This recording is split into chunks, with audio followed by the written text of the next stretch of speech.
Shalom. Pertama kali saya ada di Happy Family Center, karena itu mungkin sedikit perkenalan. Nama saya Heriko, sudah menikah, istrinya 1, anak saya 2, 25 tahun dan 20 tahun, 2 pria. Saya saat ini membantu Pastor Johan Handoyo mengembalakan gereja yang di Jakarta, GBI City Tower, sekaligus saya mengembalakan gereja kami yang ada di Hong Kong dan Makau. Jadi kalau Bapak Ibu ke Hong Kong Makau silakan mampir. Ya. Oke. Pagi hari ini kita akan berbicara mengenai berbuah, be fruitful. Ya. Kita satu hati berdoa. Pengurapan-Mu menyertai setiap kami, Roh Kudus bantu setiap kami, supaya apa yang kami dengar bukan hanya kami dengar sebagai pengetahuan, tapi menjadi rema, firman yang hidup, firman yang kami hidupi, firman yang punya kuasa merubah kehidupan kami menjadi seperti Yesus. Kami percaya pengurapan menyertai sepanjang ibadah ini, sehingga kami duduk di sini tidak membuang waktu sia-sia. Di dalam nama Yesus, setiap hati yang terbuka untuk kebenaran firman Tuhan, mari bersama katakan, amin. Ya, saya tahu saat ini tema yang sedang digaungkan di gereja ini oleh gembala setempat adalah aim higher, pencapaian yang lebih tinggi. Kita percaya setiap kita sudah mencapai pencapaian yang tinggi. Amin. Perlu lebih tinggi enggak? Perlu. Biar mentok, saudara. Ya. Sampai kapan? Sampai Maranatha, Tuhan Yesus datang kembali. Kita bertumbuh secara spiritual tidak berhenti. Saat bertumbuh secara spiritual dan berhenti, saat itulah kita bukan hanya stabil tapi akan menurun. Saudara, pagi hari ini saya ajak kita bersama-sama membuka salah satu pencapaian yang perlu dihasilkan dalam kehidupan orang percaya dari Yohanes 15, suatu perikop yang sudah sangat kita kenal dan sering kali kita baca mengenai pokok anggur yang benar, the true vine. Akulah pokok anggur yang benar dan Bapakulah pengusahanya. Setiap ranting padaku yang tidak berbuah dipotongnya, dan setiap ranting yang berbuah dibersihkannya, supaya ia lebih banyak berbuah. Kamu memang sudah bersih karena firman yang telah kukatakan kepadamu. Tinggallah di dalam aku dan aku di dalam kamu, sama seperti ranting tidak dapat berbuah dari dirinya sendiri kalau ia tidak tinggal pada pokok anggur, demikian juga kamu tidak berbuah jikalau kamu tidak tinggal di dalam aku. Akulah pokok anggur dan kamulah ranting-rantingnya. Barang siapa tinggal di dalam aku dan aku di dalam dia, ia berbuah banyak. Sebab di luar aku, kamu tidak bisa berbuat apa-apa. Perikop ini sudah sangat sering kita baca. Siapa pokok anggur kita? Tuhan Yesus. Kita ranting, kita berbuah. Amin. Kita menghasilkan buah. Buah apa yang dihasilkan? Saudara, di satu ibadah saya tanya, buah apa yang dihasilkan? Seorang ibu menjawab buah duren, saudara. Mungkin semalam dia pengen duren gak dibeliin sama anaknya. Buah yang dihasilkan dalam hidup kita, yang pertama, buah pertobatan ketika kita bertobat. Dulu suka nyolong, sekarang tidak lagi. Dulu suka bohong, sekarang kadang-kadang. Amin. Amin gak? Jangan amin. Kalau bertobat, ya dulu suka bohong, sekarang nggak bohong lagi. Yang kedua adalah buah-buah roh. Saya percaya di tempat ini jemaat yang full spirit, penuh dengan Roh Kudus. Keberadaan Roh Kudus dalam hati kita, dalam diri kita akan menghasilkan buah. Buah roh ada berapa? 9 ya. Siapa yang punya buah roh 10? Wah, lebih hebat dari Yesus. Buah roh berbicara karakter Kristus yang jadi teladan untuk kita ikutin. Kasih, sukacita, damai sejahtera, kelemah lembutan, kebaikan. Itu harus nyata. Tapi yang terakhir yang harus dihasilkan dari kekristenanmu, yang dicari oleh Bapa cuma satu. Buah jiwa-jiwa. Buah jiwa-jiwa yang dihasilkan karena pertobatanmu, karena buah roh yang nyata dalam diri kita, pasti menghasilkan buah jiwa. Wah, si Amoy enak ya sekarang diajak ngomong. Dulu ketus, nyinyir, cari salah. Sekarang enggak tuh. Saudara, kalau kita jadi Kristen, penuh roh, tapi tidak ada buah karakter, buah jiwa-jiwa, buah Roh Kudus yang mengalir melalui kehidupan kita, perlu diragukan. Sebab hanya dengan buah pertobatan dan buah roh, kebaikan, kemurahan, sukacita, baru kita mampu menghasilkan buah jiwa-jiwa. Karena ada pembaruan budi, ada karakter yang berubah, membuat ipar kita yang dulu selalu kita musuhi, akhirnya mau kenal siapa yang merubah. Dia akan tanya cepat atau lambat, kok kamu beda? Kok sejak sering nyanyi-nyanyi di HFC kamu sekarang sabar? Apa yang buat sabar? Disitulah kita bersaksi. Yesus yang merubah aku. Siapa cari tahu siapa itu Yesus? Siapa mencari dia mendapat. Satu jiwa lagi dimenangkan bagi kerajaan surga. Saudara, ketemu Tuhan Yesus enggak ditanya berapa tabunganmu, berapa depositomu, berapa pabrikmu, berapa Alphardmu. Yang ditanya cuma berapa jiwa yang sudah dihasilkan karena pertobatanmu. Saudara, pergi untuk menghasilkan buah. Di ayat yang selanjutnya. Mulai ayat 9, perintah supaya saling mengasihi. Seperti Bapa telah mengasihi aku, demikianlah juga aku telah mengasihi kamu. Tinggallah di dalam kasihku itu. Jikalau kamu menuruti perintahku, kamu akan tinggal di dalam kasihku, seperti aku menuruti perintah Bapakku dan tinggal di dalam kasihnya. Saudara, syarat untuk mampu kita menghasilkan buah, kita harus punya kasih. Bukan kasih manusia yang bersyarat. Tapi unconditional love of Jesus Christ. Kasih Yesus yang tidak bersyarat. Meskipun mertuaku belum berubah, tapi aku mau mengasihi dia. Itu perubahan. Saudara, banyak suami istri komplain. Pak enggak tahu suami saya. Enggak berubah. 20 tahun Pak. Sambil gebrak-gebrak meja. Nangis. Meler-meler. Loh. Saya bilang 20 tahun suamimu enggak berubah. Iya Pak. Dari dulu sampai sekarang bengkok terus enggak pernah lempeng Pak. Lah 20 tahun kamu bereaksi yang sama. Apa bedamu sama suamimu? Suamimu enggak berubah 20 tahun, responmu bisa berubah. Saudara, kalau kita mengkomplain tentang seseorang enggak berubah, tapi respon kita sama tetap seperti dulu, apa bedanya kita sama dia? Berarti ibadahmu, kekristenanmu, Yesusmu tidak berdampak dalam perubahan karaktermu. Roma 12 ayat 2 katakan dengan jelas setiap kita harus mengalami pembaruan budi. Renewing mind. Di dalam Kristus kita punya pola pikir yang baru. Saudara, menghasilkan buah kuncinya cuma satu. Milikilah kasih Kristus. Kasih Kristus itu tidak bersyarat saudara. Kalau mertuaku bertobat, kalau mantuku jadi baik, aku mengasihi dia, itu bersyarat. Tapi kasih Kristus, meskipun mertuaku pancet tambah parah, aku tetap mau mengasihi dia. Itu yang dikatakan buah roh yang nyata dalam hidup kita. Saudara, menghasilkan buah itu bukan pilihan. Pergi dan menghasilkan buah merupakan pencapaian lebih dalam kehidupan kekristenan kita. Kekristenanmu tidak sekedar duduk tenang, nyaman, sudah selamat, nanti janji punya kehidupan kekal, sekarang tinggal nunggu kang tahunnya tambah. Tuhan berkati lebih. No, setiap kita harus pergi menghasilkan buah.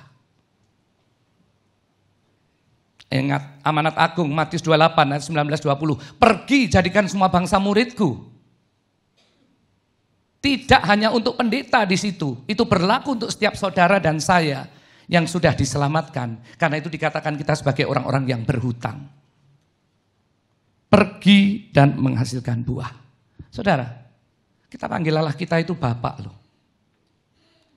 Karakter Bapak itu mengasihi dan tanggung jawab. Tidak ada seorang Bapak nyuruh tanpa memperlengkapi. Kira-kira pergi menghasilkan buah gampang atau susah, Pak? Jawaban yang nggak boleh dikasihkan adalah gampang-gampang susah. Gampang atau susah, Pak? Ibu? Susah atau gampang, Bu? Susah. Pak, gampang susah, Pak? Susah. Pergi menghasilkan buah jadi begitu sulit kalau kita tidak mengalami dua buah yang pertama. Buah pertobatan dan buah roh yang nyata dalam hidup kita. Dua yang pertama membuat menghasilkan buah jiwa-jiwa semudah membalik telapak tangan. Kadang-kadang kita tidak menginjil pun orang sudah pengen tahu. Pengen diajak untuk ibadah, pengen kenal Yesus. Karena apa? Lihat pembaruan budi, lihat perubahan karakternya, lihat ada perubahan cara ngomongnya, lihat ada cara dagangnya, lihat cara bergaul dengan temannya. Tanpa menginjil kita bisa memenangkan jiwa kalau kita mengalami pembaruan budi. Seorang bapak tidak akan mengutus tanpa memperlengkapi. Kisah Rasul pertama ayat yang ke-8. Firman Tuhan berbunyi demikian. Tetapi kamu akan menerima kuasa kalau Roh Kudus turun ke atas kamu dan kamu akan menjadi saksiku di Yerusalem, di seluruh Yudea dan Samaria dan sampai ke ujung bumi. Tetapi kamu akan menerima kuasa kalau Roh Kudus turun ke atasmu. Sekarang saya tanya, siapa di sini yang punya Roh Kudus? Loh, enggak banyak. Siapa yang punya Roh Kudus? Saudara, jangan ragu-ragu. Kalau saudara hari Minggu mencari Yesus, pasti saudara punya Roh Kudus. Enggak tuh, saya rasanya enggak minta, saya enggak beli kok. Roh Kudus adalah gift. Ketika saudara percaya dengan hati, mengaku dengan mulut Tuhan Yesus adalah Tuhan dan Juru Selamatku, kita terima paket 3-in-1. Yang pertama, engkau dosa, orang berdosa sebelumnya, upah dosa maut, tapi engkau mempunyai pengampunan di dalam Kristus. Yang kedua, kita punya janji kehidupan kekal setelah kita check out dari dunia. Tapi yang ketiga, kita menerima paket yaitu Roh Kudus, Roh penolong itu diberikan dalam diri kita. Jadi kalau ditanya, saya tanya sekali lagi, siapa di sini yang punya Roh Kudus? Setiap kita punya, saudara. Firman Tuhan katakan, tetapi engkau akan menerima kuasa ketika Roh Kudus turun ke atasmu.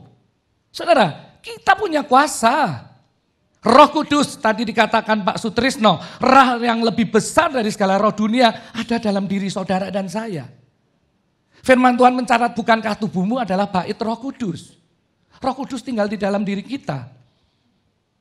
Roh Kudus adalah roh yang mengajar, menuntun. Roh Allah sendiri. Tapi kenapa enggak ada powernya? Karena kita enggak aktifkan.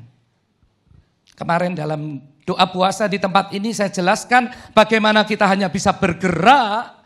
Kuasa Roh Kudus bisa termanifestasi melalui kehidupan kita. Kalau kita yang membuka diri.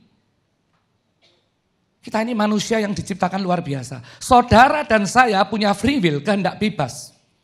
Tadi pagi saudara mau datang ibadah atau mau nonton TV, kita yang memutuskan. Saudara mau datang terlambat atau pas, saudara yang memutuskan. Kita punya kehendak bebas, begitupun kepada Roh Kudus. Roh Kudus, Roh Allah ada dalam diri kita. Tapi untuk mengaktifkan dan menggunakan, pilihannya adalah ada di Bapak dan Ibu. Seberapa kita buka pintu untuk Roh Kudus bekerja, sebesar itulah Roh Allah, Roh Kudus akan termanifestasi dalam kehidupan kita. Ingat, yang pertama, kita menerima kuasa. Ada kuasa dalam diri saudara. Kalau saudara bilang, aku tidak pernah punya kuasa, doaku orang sakit tak doakan malah mati. Saudara, seringkali kita tidak dengan yakin menggunakan kuasa Allah dalam diri kita. Roh Kudus diberikan, Roh Allah supranatural dalam diri kita bukan untuk gagah-gagahan. Tapi untuk memanifestasikan kuasa Allah dan mempermuliakan Bapa di surga. Kalau tujuannya keliru, enggak heran enggak ada kuasa yang mengalir. Yang kedua dari Matius 28 ayat yang ke-20 bagian akhir dikatakan, dan ketahuilah Aku menyertai engkau sampai kepada akhir zaman. Bapak itu Bapak yang baik. Allah kita Bapak bukan cuma nyuruh terus pokoknya lu bisa nggak bisa jalanin. No. Aku menyertai engkau. Ada garansi yang luar biasa. Allah Bapak pencipta langit dan bumi, pemilik hidup saudara dan saya yang memberikan nafas pagi ini. Saudara, siapa yang yakin tanpa Tuhan kita pagi ini masih bernafas? Saudara punya deposito 100 T pun tidak bisa menyambung nafas saudara satu tarikan. Kita bisa menghargai nafas yang luar biasa ketika kita lihat orang sakit di ICU. Itu pun bayar kui peceng loh saudara, bukan gratis.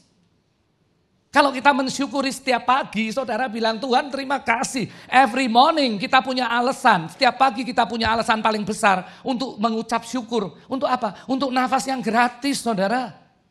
Saudara belum sadar harga nafas kehidupan yang Tuhan percayakan setiap pagi sebelum saudara lihat di ICU atau ngalami sendiri di ICU.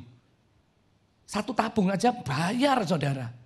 Berapa banyak kita sudah terima free. Every morning kita terima berkat terbesar. Karena itu tiap pagi kita punya alasan paling kuat untuk mengucap syukur dan berterima kasih. Soalnya kita ini udah terpolusi orang dunia. Kalau berkat itu yang kebayang kangtau. Chen. Saudara, banyak hal dalam hidup kita yang tidak bisa dibeli dengan uang. Sadari, karena itu jangan ngejar yang tidak bisa beli semuanya. Allah menyertai Bapak menyertai saudara dan saya dengan kuasa, exousia. Kuasa dari tempat maha tinggi membuat saudara dan saya punya dunamos, punya dunamis, punya tenaga yang tidak pernah kita punyai sebelumnya. Saudara, keberanian kudus untuk menginjil, untuk menceritakan apa yang Tuhan Yesus buat dalam hidupmu, itu pun dunamos. Tadi kalau saya tanya menginjil susah atau gampang? Susah. Kalau kita pikirkan dengan pola pikir penginjilan itu harus saudara. Matius 6 ayat 33. Lah kalau orang belum kenal Tuhan ditanya Matius 6:33. Matius itu anak siapa? Aku gak kenal saudara. Tidak perlu kita yang penting menyampaikan esensi dari kebenaran firman kepada orang yang belum kenal. Mengaplikasikan kasih Kristus yang tidak bersyarat kepada orang yang belum kenal Kristus. Itulah penginjilan. Nginjil paling gampang ceritain apa yang Yesus buat ketika kita lagi down. That's the easiest way. Saudara, paling gampang ceritakan bagaimana waktu kamu perusahaannya hampir bangkrut, dimakan sama sahabat terbaik. Ceritakan bagaimana Tuhan menolong, Tuhan mengokohkan, dan Tuhan membela. Itu penginjilan. Orang yang mendengar akan terinspirasi. Hebat banget ya Tuhannya dia. Dia pasti pengen tahu siapa nama Tuhan kita. Saudara, kesaksian yang jujur, menceritakan apa yang Tuhan perbuat dalam hidupmu, itulah penginjilan. Begitu banyak kali Tuhan buka pintu untuk kita menginjil, tapi kita mengabaikannya. Apakah penginjilan memerlukan talenta khusus? No, saya katakan setiap saudara dan saya bisa menginjil. Di dalam Matius tadi dengan jelas dikatakan.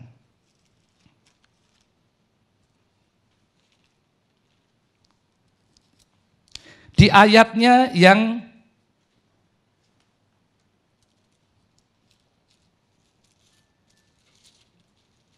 Matius 15 ayatnya yang ke 11. Dengar dan camkanlah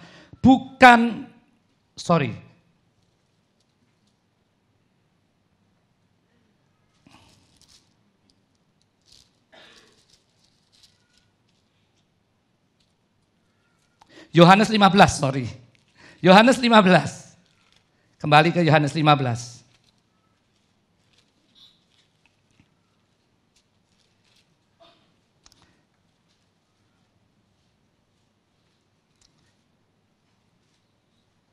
Ayat yang ke-18. Ayat yang ke-16, ayat 16 Yohanes 15. Bukan kamu yang memilih aku, tetapi akulah yang memilih kamu, dan aku telah menetapkan kamu supaya kamu pergi dan menghasilkan buah, dan buahmu itu tetap, supaya apa yang kamu minta kepada Bapa dalam namaku diberikannya kepadamu. Inilah perintahku kepadamu, kasihlah seorang akan yang lain. Bukan kamu yang memilih aku. Saudara, perlu diketahui, pergi menghasilkan buah bukan option, tapi suatu perintah. Yang kedua, bukan saudara yang milih untuk mau menghasilkan buah atau tidak. Tapi Tuhan sendiri yang memilih saudara dan saya untuk pergi dan menghasilkan buah. Contohnya, Pak Sutrisno, waktu memilih Ibu Yoyo sebagai istrinya, itu random, asal, pokoknya cewek, atau ada kriteria tertentu yang Pak lihat dalam diri Bu Yoyo, sehingga memilih ini akan jadi istriku, penolong yang sepadan, tiang doa, ibu bagi anak-anakku. Milih. Bukan kamu yang memilih, tapi Tuhan yang memilih saudara dan saya untuk menghasilkan buah. Berarti saudara itu lihat ada kriteria, ada potensi untuk saudara dan saya menghasilkan buah bagi kerajaan surga. Enggak asal-asalan. Saya milih istri enggak dengerin suara tokek. Pilih enggak saudara. Ada kriteria. Kalau Tuhan katakan bukan kamu yang memilih tapi aku yang memilih saudara dan saya. Berarti Tuhan melihat ada potensi untuk kita ini berbuah bagi kerajaan surga. Karena itu enggak ada alasan, aku enggak bakat kok. Aduh aku enggak pinter ngomong. Saudara, menginjil tadi saya katakan akan jadi mudah kalau kita cuma nyeritakan apa yang Tuhan perbuat dalam hidup kita. Ada amin. Semua kita mengalami Tuhan berbuat sesuatu dalam diri kita. Ceritakan itu sudah jadi penginjilan. Penginjilan tidak perlu S3 atau S7. Tentunya mereka yang belajar dengan lebih baik akan Tuhan percaya untuk menjangkau kalangan yang lebih tinggi. Tapi setiap pribadi punya potensi untuk menginjil. 44 tahun yang lalu, saat usia saya 16 tahun, saya mengalami kecelakaan, saudara. Sore hari dalam perjalanan mau nonton bioskop remaja-remaja, ya, tiba-tiba saya dengan rombongan dengan teman saya ketemu salah satu musuh dari teman saya. Dan dia mulai saling melotot, lalu mulai tantang-tantangan dan mau berantem. Saya datang untuk melerai. Soalnya kalau pakai berantem telat dong nonton filmnya. Ketika saya datang untuk melerai, si musuh itu pikir saya mau ngeroyok. Karena itu dia keluarkan alat bela diri. Dari sakunya dia keluarkan sesuatu dan tusukkan ke saya, saudara. Yang dikeluarkan adalah scrap metal. Saudara tahu seperti obeng yang bentuknya seperti belimbing. Ya. Dia tusukkan dan pas kena mata kanan saya. Dan saya buta. Saudara, 16 tahun remaja aktif buta. Buat saya itu kiamat, saudara. Saya tidak bisa main basket dengan benar. Tiap kali mau nangkep bola basket kelihatannya bolanya jauh, tahu-tahu udah kena dada. Karena dengan satu mata mendadak, ya, setelah sebelumnya dengan dua mata, untuk mengukur jarak aja susah. Saya begitu kecewa, saya menutup diri, saya tidak mau sekolah, saya tidak mau ke mana-mana. Ya. Mengurung diri, saya pakai kacamata hitam yang paling hitam. Bahkan saya kecewa sama Tuhan. Kenapa? Tuhan, aku datang bukan untuk ngeroyok. Aku datang untuk melerai suatu perbuatan yang baik. Kenapa Tuhan gak protek aku? Kenapa Tuhan izinkan aku buta?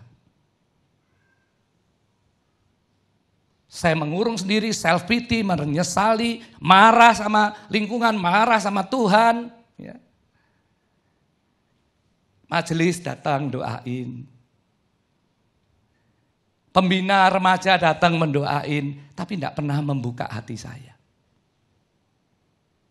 Tidak ada yang bergerak. Saya marah dengan semuanya. Tapi saya selalu mau ketemu dengan satu orang. Ini mbok-mbok penjual sarapan. Saya tinggal di kota kecil di Jawa Tengah. Kalau pagi itu sarapannya pakai tenong. Saudara tahu tenong ya? Dia bawa nasi langgi, nasi gudeg, ya, mie goreng. Semua kesukaan makanan saya. Karena saya suka makanannya, saya selalu suka makan dengan ketemu sama Mbok ini setiap hari. Kira-kira hari ke sekian puluh, mungkin hampir 2 bulan. Suatu hari Mbok ini rupanya dia petobat baru. Dia katakan, Nyo, ya, si Nyo bukan menyonyo kepala saya ya. Nyo, boleh enggak Mbok doain meripat Nyo? Boleh enggak Mbok mendoakan mata Nyo? Karena saya suka makanannya, saya tentunya sungkan. Oh boleh Mbok. Lalu dia doakan pakai bahasa Jawa, simple sekali. Dia cuma bilang, Tuhan Yesus sembuhkan matanya Nyo. Very simple. Lah namanya petobat baru, belum bisa doa melayang-layang. Aduh saudara, kadang-kadang orang Kristen itu mau doa makan aja muter-muter jauh-jauh sekali. Simplicity is the best. Doa itu yang tulus, yang paling sederhana aja. Saudara, doanya simple, selesai. Doa seorang mbok penjual makanan yang tidak pendidikan khusus, itu yang membuat mata saya melek, saudara. Bukan mata jasmani saya tetap buta sampai sekarang. Karena itu nggak ada orang bisa pegang biji matanya, saya bisa. Tapi mata rohani saya yang sedang dibutakan terbuka oleh doa orang ini. Saya terbangkitkan, kalau aku begini mau jadi apa masa depanku? Saya meskipun madol 1 tahun, ya, mengulang sekolah 1 tahun lagi, saya semangat sekolah lagi, dan saya lakukan, saya kembali pede, dan saya sampai ada hari ini. Saudara, bukan doa seorang penginjil besar. Doa orang yang tidak dianggap dunia. Tapi doa orang benar, Yakobus katakan dengan yakin didoakan besar kuasanya. Dan setiap saudara dan saya adalah orang-orang yang udah dibenarkan oleh kuasa firman dan Roh Kudus.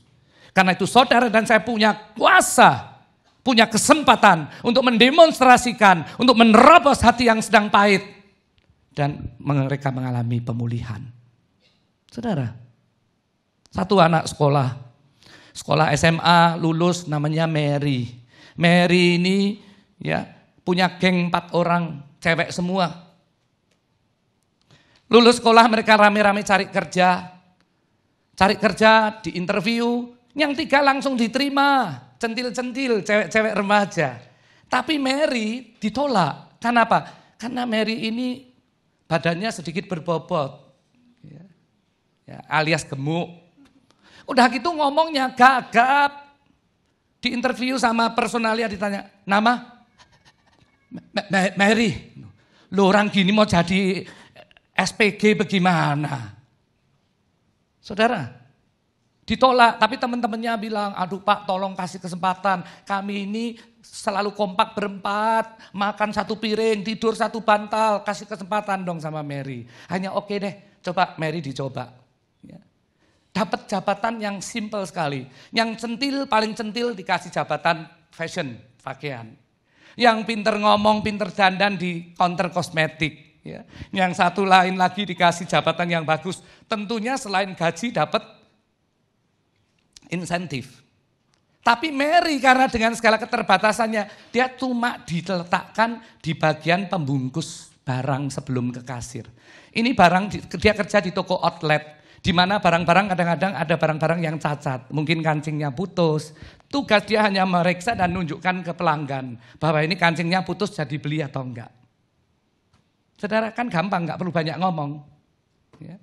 Tapi dia ngucap syukur, sangat bersyukur Tuhan buka jalan dengan segala kekurangan dia. Dia ingin membalas kebaikan Tuhan, minta hikmat Tuhan, dan Tuhan kasih hikmat. Setiap SPG itu kan punya name tag. Di name tag dia itu ada tulisannya Mary, terus ditambahi plus God. Mary dan Tuhan. Kalau Bapak Ibu belanja di Sogo, SPG-nya namanya Susi dan Tuhan, kira-kira pengen tanya enggak? Pasti pengen tahu. Kok aneh Susi dan Tuhan? Jadi dia tanya, apa artinya? Tiap kali orang tanya dia katakan, Mary, God. Saudara, orang langsung tahu. Setiap hari 10, 100, bahkan 1000 pada masa-masa perayaan, customer yang datang itu sedang mendengarkan khotbahnya Mary. Dari Yohanes 15. Di luar aku, kamu tidak bisa berbuat apa-apa. Hanya kalau ada Tuhan dalam hidupmu, you can do something. Saudara, setiap hari dia sedang mengingatkan kepada saudara dan saya, bahwa di luar Tuhan kita nggak bisa berbuat apa-apa. Saya yakin dengan segala keterbatasannya, manusia tidak memberikan apresiasi kepada Mary, tapi kerajaan surga mengapresiasi dia. Setiap pagi dia mengingatkan bahwa tanpa Tuhan, you nggak bisa lakukan apa-apa. Saudara, kalau saya kasih contoh, pengalaman pribadi seorang penjual nasi yang mencelikan mata buta dari rohani saya. Mary dengan segala kekurangannya, saudara dan saya lebih dari Mary loh. Saudara dan saya lebih dari mbok penjual nasi loh. Saudara dan saya diperlengkapi Tuhan luar biasa, dan saudara dan saya harus pergi untuk menghasilkan buah. Ingat, ini bukan option, bukan pilihan, tapi kewajiban setiap saudara dan saya. Tidak ada alasan penginjilan susah. Loh, penginjilan so isi. Ceritakan apa yang Tuhan buat dalam hidupmu.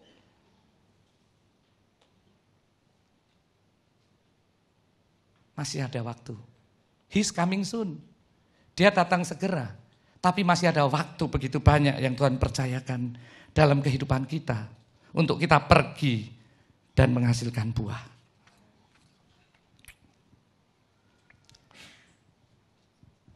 Pergi dan menghasilkan buah, berbicara tadi saya katakan pembaruan budi.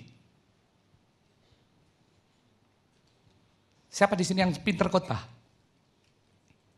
Yang suka khotbah? Di sini ada komsel ya Pak? Ya. Yang suka khotbah di komsel? Oh enggak ada. Penikmat khotbah semua. Saudara, pergi. Saudara, setiap kita harus jadi pengkhotbah. Ada amin. At least khotbah di rumahmu. Enak toh? Saya khotbah malah diketawain di meja makan. Pak nyanyi iwak peyek aja khotbah Pak, katanya. Saudara, paling enggak kita bisa mengkhotbahkan. Di rumah kita itu banyak loh jiwa-jiwa yang Tuhan percayakan. Siapa di sini rumah tangga di Indonesia yang enggak punya pembantu? Semua punya. Bu punya 3? 2 loh. Yang lain 7. Mereka jiwa, mereka bukan sekedar makhluk yang ada di rumahmu. Mereka membantu kita. Dia helper, bukan budak. Tapi sekaligus mereka jiwa yang diciptakan segambar serupa dengan Allah, imago Dei. Dititipkan dalam rumah tanggamu untuk mendengar kabar baik, keselamatan di dalam Kristus dari mulut saudara dan saya. Berapa banyak orang tidak punya pikiran bahwa mereka itu jiwa yang dititipkan. Saudara, ingat loh. Setiap orang, supir, pembantu, bahkan tukang gas lengganan, ibu-ibu, tukang blomu, meni pedimu, itu semua titipan Tuhan. Makin dekat sama kita, dia makin gampang curhat. Makin curhat, makin banyak masalah. Makin banyak masalah, kita punya solusi untuk setiap permasalahan mereka. Di dalam Yesus tidak ada yang sukar. Di dalam Yesus ada jalan keluar. Saudara, sadari Tuhan titip banyak orang dalam kehidupan kita sehari-hari. Sering kita nggak anggap mereka sebagai jiwa yang patut diselamatkan. Sadari. Sadari. Menginjil, kalau bilang penginjilan, kita ini semua harus belajar dari tenaga kerja Indonesia yang ada di Hong Kong. Saya menggembalakan gereja di Hong Kong. Majority 95% jemaatnya adalah TKI, tenaga kerja Indonesia. Domestic helper istilah kerennya. Padahal ya sama, maaf kalau zaman feodal disebut babu. Saudara, mereka kerja dan majikan di Hong Kong jangan dikira ramah tamah loh saudara. Kalau di Surabaya semua ramah pasti dari mukanya ya. Amin. Keras.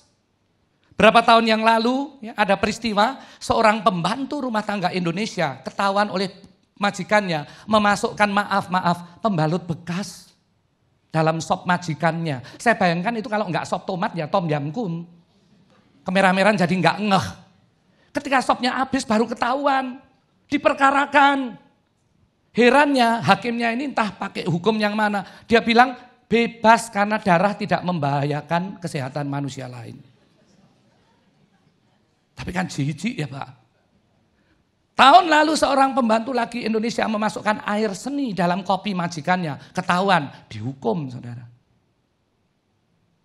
Kenapa orang bisa lakukan perbuatan-perbuatan gila? Kira-kira dia diperlakukan gila enggak di rumah itu?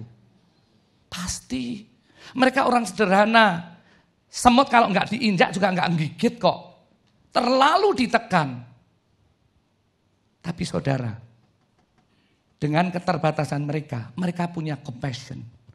Punya love, unconditional love of Jesus Christ dalam hidupnya. Mereka punya beban penginjilan kepada jiwa-jiwa. Saya sudah membaptis 3 opa-opa dan oma-oma orang Hong Kong asli Kungfu yang tidak bisa ngomong bahasa Inggris, bahasa Indonesia. Dibaptis, terima Yesus. Siapa yang nginjil? Pembantunya. Saya tanya, bagaimana kau menginjil pada majikanmu yang totok orang Cantonese yang tidak bisa bahasa Indonesia, bahasa Inggris. Dengan diterjemahkan, ya, saya tanya satu oma selesai dibaptis. Oma, kok mau terima Yesus kamu kenapa? Karena pembantuku. Oh, pembantunya nginjil ya? Enggak bisa ngomong. Tapi aku lihat perbuatan dia merawat suamiku mulai sakit sampai mati selama 4 tahun. Aku lihat ini orang punya kasih luar biasa, ini orang baik. Tuhannya pasti Tuhan yang baik. Karena itu aku putuskan untuk ikut Tuhannya pembantuku. Kasih kemuliaan untuk nama Tuhan. Saudara, bukan karena perkataan, karena perbuatan kita, Opa Akong ini bertobat. Begitu banyak kesaksian. Kalau saudara ke Hong Kong setiap minggu, saudara akan lihat begitu banyak keajaiban supranatural. Roh Kudus, Roh Allah itu dimanifestasikan melalui kehidupan para pembantu rumah tangga. Mereka terbatas, pendidikan pun terbatas, kemampuan ngomong juga terbatas. Tapi punya jiwa, punya belas kasih Allah untuk menyelamatkan jiwa orang lain. Modal dari penginjilan, modal untuk menghasilkan buah. Bukan karena saudara mampu, tapi punya hati yang mau. Saat kita mau, Tuhan akan memperlengkapi kita dengan segala yang kita perlukan. Saudara, penginjilan bukan pilihan. Kebaktian kami di Hong Kong itu jam setengah 10 sampai setengah 12. Setengah 12 selesai mereka bubar. Lokasi dari gereja kami ada di Hotel Regal, itu dekat dengan Victoria Park. Victoria Park itu adalah tempat berkumpulnya seluruh TKI Indonesia setiap hari Minggu. Ada ribuan TKI di situ. Pembantu-pembantu yang bekerja di rumah tangga di Hong Kong yang jadi jemaat kami. Acara mulai jam setengah 10, PIR jam 8 pagi, mereka jam 4, setengah 5 sudah bangun. Mereka masak untuk sarapan bosnya dulu sebelum pergi. Supaya secara profesional mereka juga tidak bisa dikomplain. Ingat, nomor 1 Tuhan, nomor 2 keluarga, nomor 3 adalah pekerjaan sebelum melayani. Supaya kita tidak menjadi batu sandungan di dalam pelayanan kita. Mereka selesaikan sarapan bosnya, lalu mereka bikin kacang hijau, bikin ketan hitam. Ditempati plastik kecil-kecil, dibawa ke gereja. Bukan untuk makan-makan sesama orang percaya, saudara. Selesai ibadah, jam 12 mereka pergi ke Victoria Park. Di situ banyak orang Indonesia yang belum kenal Tuhan. Mereka datang. Yang paling mukanya lagi sedih, yang paling mukanya lagi kelihatan berbeban berat, itu didekati. Diajak ngomong-ngomong. Mbak, dari mana? Oh, dari Surabaya. Oh, kalau ketemu orang sekampung di luar negeri itu kan kayak ketemu lotre 30 juta. Pasti, oh Mbak dari mana? Dari Gresik. Oh, tonggo ya, cerita-cerita. Mbak, kacang hijau yang dia masak dibagi. Mbak, makan. Ya, makan sama-sama, terus baru masuk. Mbak, kok kelihatan sedih? Iya Mbak, orang kalau sudah deket sedikit ya, curhat habis deh. Nah disitulah masuk. Mbak sudah doa belum? Sudah, aku udah doa segala cara. Nungging sana, nungging sini, telentang di Arab aku sudah pakai, tapi tidak dijawab sama Tuhanku. Mau nggak coba satu lagi? Mau. Saudara, orang kalau kepepet itu didoakan pasti mau. Saudara coba tidak percaya pergi ke ICCU, cari orang yang belum kenal Tuhan. Tanyain, Bu, masalahnya apa? Suami saya ini. Ya, udah 27 kali di ICCU, aduh pusing tuh. Mau tak doain dalam nama Yudas Iskariot, pasti amin. Tapi kita kan nggak mungkin doakan pakai nama Yudas Iskariot. Maksudnya orang kalau sudah kepepet, apa aja dimakan. Ya, bahasa sononya tasyo tongce gitu loh. Pokoknya sembuh, pokoknya ngalami kemenangan, apapun dia terima. Orang kalau kepepet kan demikian. Saudara, mereka melakukan penginjilan dengan kantongnya. Gaji mereka enggak seberapa loh saudara. Gaji mereka paling tinggi 4.000. 4.000 sekarang ya kira-kira 6 juta. Dia harus masih mengirim untuk keluarga di Indonesia. Tapi mereka berani membayar harga. Kita semua lebih dari 6.000 ya. 4.000 ya, lebih dari 4.000 Hongkong kan. Saudara, kita punya potensi begitu banyak untuk memenangkan jiwa. Kita diperlengkapi dengan luar biasa. Pertanyaan cuma satu, niat atau enggak, itu aja. Karena Tuhan enggak bisa maksa. Saudara punya kehendak bebas, mau bener atau bengkok. Mau nginjil atau santai-santai aja, nunggu dijemput. Iya kalau dijemput. Saudara jangan percaya, sekali selamat tetap selamat. Tidak ada itu. Sekali selamat bengkok lagi tetap selamat. Oh tidak ada. Dengan jelas firman Tuhan katakan kerjakan keselamatanmu dengan takut dan gentar. Hati-hati dengan pembelajaran yang mengentengkan bagian kita untuk mempertahankan keselamatan yang merupakan gift. Saudara diselamatkan bukan karena kebaikan loh. Bukan karena donasimu, bukan karena religiusmu. Kita diselamatkan only by grace karena kasih karunia. Tapi mempertahankan keselamatan itu bagian saudara dan saya. Keselamatannya gratis. Mempertahankan, merawat keselamatan bagian saudara dan saya. Karena itu ada firman. Ada kebenaran firman yang menuntun kita. Firman-Mu pelita bagi kakiku. Untuk kita mencapai garis akhir. Mempertahankan iman dan berkemenangan. Saudara, saya akan akhiri dengan satu kesaksian. Seorang TKI Indonesia. Suatu hari dia kerja di keluarga Hong Kong. Tinggal dengan seorang oma. Anak-anaknya sudah misah di apartemen lain. Dia disuruh jemput oma ini pulang dari Singapura, menengok anaknya di sana, dan pesawatnya jam 12 malam. Jam 12 malam dia jemput di airport, semua beres, langsung masuk taksi. Taksi jalan 5 menit, baru dia sadar ada yang gak benar dengan taksi ini. Taksinya itu jalannya seperti potong bebek angsa, saudara. Serong ke kanan, serong ke kiri. Sopirnya mabuk, teler, maki-maki dalam bahasa Konghu yang sumpah serapah enggak karu-karuan. Wah mereka mulai takut. Mau turun sudah mulai masuk jalan tol. Tidak bisa turun di tengah jalan tol. Dan kalau turun di tol mau naik apa? Miring. Omanya udah pucet. Si pembantu cuma bilang, dia bisa sepatah-sepatah ngomong bahasa Konghu. Oma kita doa aja. Ya, langsung deh mereka mulai doa. Doa. Jalan kiri, jalan kanan, jalan kiri. Tiba-tiba ini mobil ini meloncat pembatas jalan. Itu nangkring di pinggiran jembatan tol saudara. Bawahnya laut. Wah oma ini maaf sampai kencing celana. Ketakutan sekali. Ya. Dan, ayo doa, kita doa. Tidak ada cara lain, tidak ada orang yang bisa tolong. Doa lagi makin kenceng. Omanya udah nggak bisa doa, dia cuma gagap. Ini pembantu rumah tangga doa gitu ya. Turun, jatuh, miring terus gitu. Ya, mobil itu sempat terbalik 2 kali tapi kembali lagi. Saudara bayangkan kalau kebaliknya 4 kali itu seperti kecoa nggak bisa bangun loh. Ini 3 kali jadi kembali ke semula, jalan lagi. Perjalanan yang harusnya dari airport ke apartemen 45 menit ditempuh dalam 2 jam lebih. Karena sopirnya teler. Dalam perjalanan si pembantu rumah tangga ini namanya Naomi. Dia minta khidmat Tuhan gimana supaya kisah nyampe. Lalu Tuhan ingatkan, kamu tepuk pundaknya. Katakan aja, Tuhan Yesus mengasihi kamu. Karena cuma kata-kata itu dalam bahasa Konghu yang agak panjang yang dia tahu. Ya, saya nggak tahu katanya apa, mungkin Yesus cokfokle atau apa gitu ya. Jadi dia lakukan, Yesus cokfokle, begitu ditepuk itu lempeng. Miring lagi, begitu miring tepuk, lempeng lagi, tepuk. Saudara, jadi dalam perjalanan itu tiap kali pakai mantra itu, Yesus cokfokle. Tuhan Yesus mengasihimu, yang mengantar mereka sampai tujuan. Sampai di tujuan, anak istri sudah, cucu mantu semua udah nunggu, khawatir. Mereka katakan, wah puji Tuhan ya, tentunya belum percaya ya.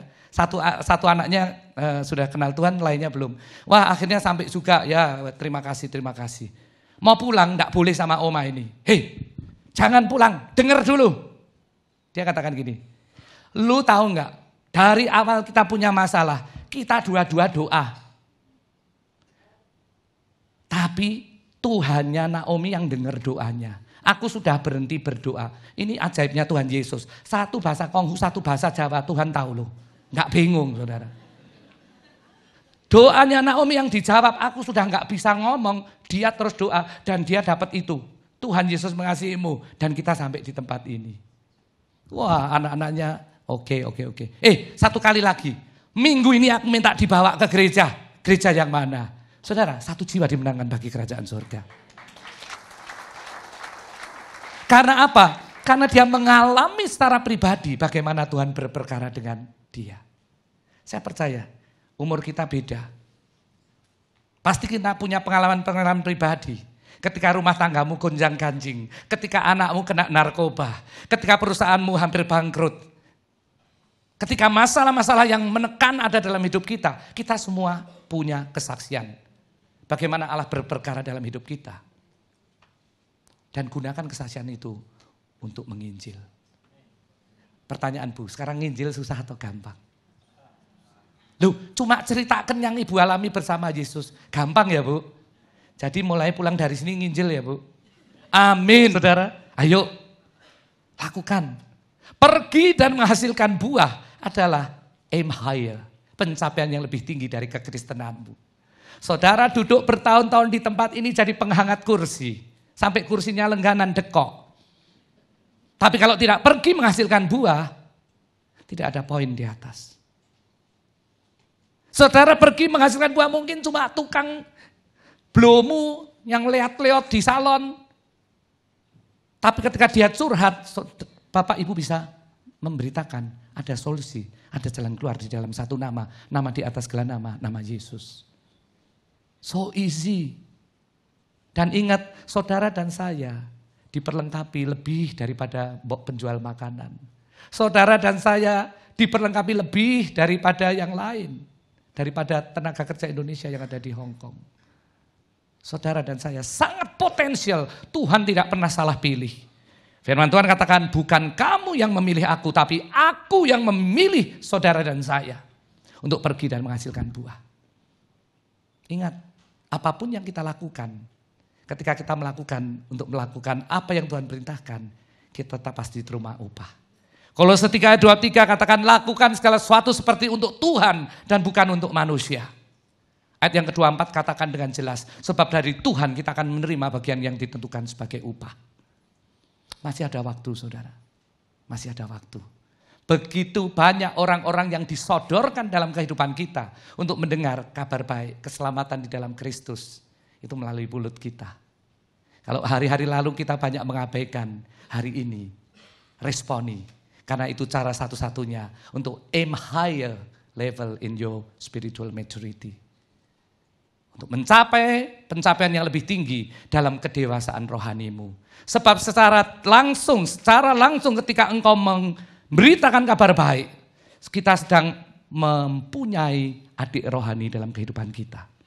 Orang yang diinjili pasti akan tanya yang pertama kepada yang diinjili ketika dia punya keraguan atau pertanyaan tentang kebenaran firman. Bukankah kita menjadi kakak rohani? Sebagai kakak rohani, otomatis kita akan menjaga diri kita untuk lebih berhati-hati dalam berjalan dan melangkah. Mari saudara, gunakan waktu yang ada untuk pergi dan menghasilkan buah. Saya percaya firman tidak direspon hanya sebagai pengetahuan, tapi kita pulang renungkan dan kita praktekkan. Tuhan memberkati.